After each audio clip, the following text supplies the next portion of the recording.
What's up mga tol? Kamusta kayong lahat? And today, it's gonna be a very special day.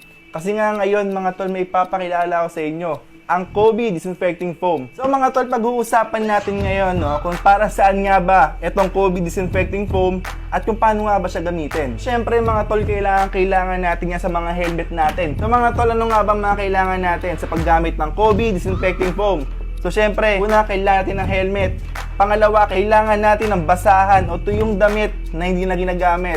Pangatlo, kailangan natin walang iba kundi ang Kobe Disinfecting Foam. So ito mga tol, pinapakita ko nga sa inyo kung ano nga ba ginagamit natin, kung paano nga ba natin ginagawa ang pag-a-apply ng Kobe Disinfecting Foam. So bago nga natin gamitin tong Kobe Disinfecting Foam, kailangan mo natin itong i-shake ng mabuti.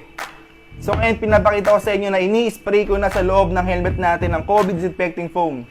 So take note mga tol, kailangan muna natin siyang patuyuin hanggang 10 minutes.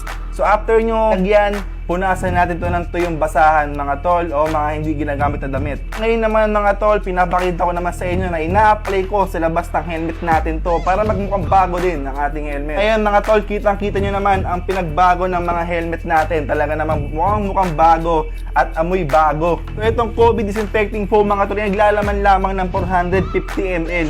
So matipid natin itong gagamitin mga tol at aabot sa ilang gamitin pa hanggang sa bumaho ang helmet natin at mag-aamoy bago yan mga tol kapag ginamit natin ang Kobe Disinfecting Foam. So mga tol, ano nga bang advantage ng Kobe Disinfecting Foam? Una-una mga tol, di natin kailangan magtanggal ng mga paddings ng helmet natin. Pangalawa, di natin kailangan na maglaba ng mga paddings ng helmet natin. Ano nga ba ang kailangan natin gawin? Mag-spray lang, punasan, tapos na. Yun lang mga tol kailangan natin gawin sa paggamit nga ng Kobe Disinfecting Foam. Mga tol, napakadali lang. Kaya ano pang inaantay mo? Sugod na sa malalapit na authorized seller ng Kobe Disinfecting Foam at gamitin na sa mga helmet natin. So yun lang ang share ko sa inyo mga tol. Maraming salamat sa panonood.